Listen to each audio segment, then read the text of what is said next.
ಕರುನಾಡು times ಚಾನೆಲ್ನಲ್ಲಿ ಸುದ್ದಿ ಮತ್ತು ಜಾಹೀರಾತು ನೀಡಲು ಈ ನಂಬರ್ಗೆ ಕರೆ ಮಾಡಿ.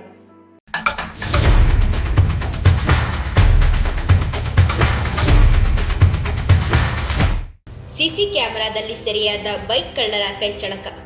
ಹೌದು, ಬೆಂಗಳೂರು ದಕ್ಷಿಣ ಜಿಲ್ಲೆಯ ಚನ್ನಪಟ್ಟಣ ನಗರದ ವಾರ್ಡ್ ನಂಬರ್ 31ರ ಹೌಸಿಂಗ್ ಬೋರ್ಡ್ನಲ್ಲಿ ತಡರಾತ್ರಿ ಬಂದು ಕಳ್ಳರು 2 ಕಡೆ ಬೈಕ್ ಕಳ್ಳತನ ಮಾಡಿರುವ ಘಟನೆ ನಡೆದಿದೆ. ಬೆಳಗಿನ ಜಾವ ಸುಮಾರು 1:30 ಗಂಟೆ ಸಮಯದಲ್ಲಿ ಆಟೋದಲ್ಲಿ ಬಂದ ಐನಾತಿ ಕಳ್ಳರು ಬಡಾವಣೆಗಳನ್ನು ಸುತ್ತು ಹಾಕಿ ಮನೆ ಮುಂದೆ ನಿಲ್ಲಿಸಿದ ಬೈಕ್ ಅನ್ನು ಕಳ್ಳತನ ಮಾಡಿದ್ದಾರೆ. ಕಳ್ಳರು ಬೈಕ್ ಕದ್ದಿರುವ ಹಾಗೂ ಬಡಾವಣೆಗಳನ್ನು ಸುತ್ತು ಹಾಕಿರುವ ದೃಶ್ಯ ಮನೆಗಳ ಮುಂದೆ ಅಳವಡಿಸಿದ್ದ ಸಿಸಿ ಕ್ಯಾಮೆರಾದಲ್ಲಿ ಸೆರೆಯಾಗಿದೆ.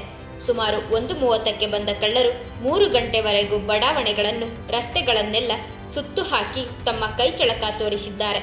ಬಡಾವಣೆಗಳ ನಿವಾಸಿಗಳಾಗಲಿ ಬೀಟ್ ಪೊಲೀಸ್ಗಳಾಗಲಿ ಎಚ್ಚೆತ್ತುಕೊಳ್ಳದಿರುವುದು ಕಳ್ಳರಿಗೆ ಬೈಕ್ ಎಗರಿಸಲು ಅನುಕೂಲ ಮಾಡಿಕೊಟ್ಟಿದೆ.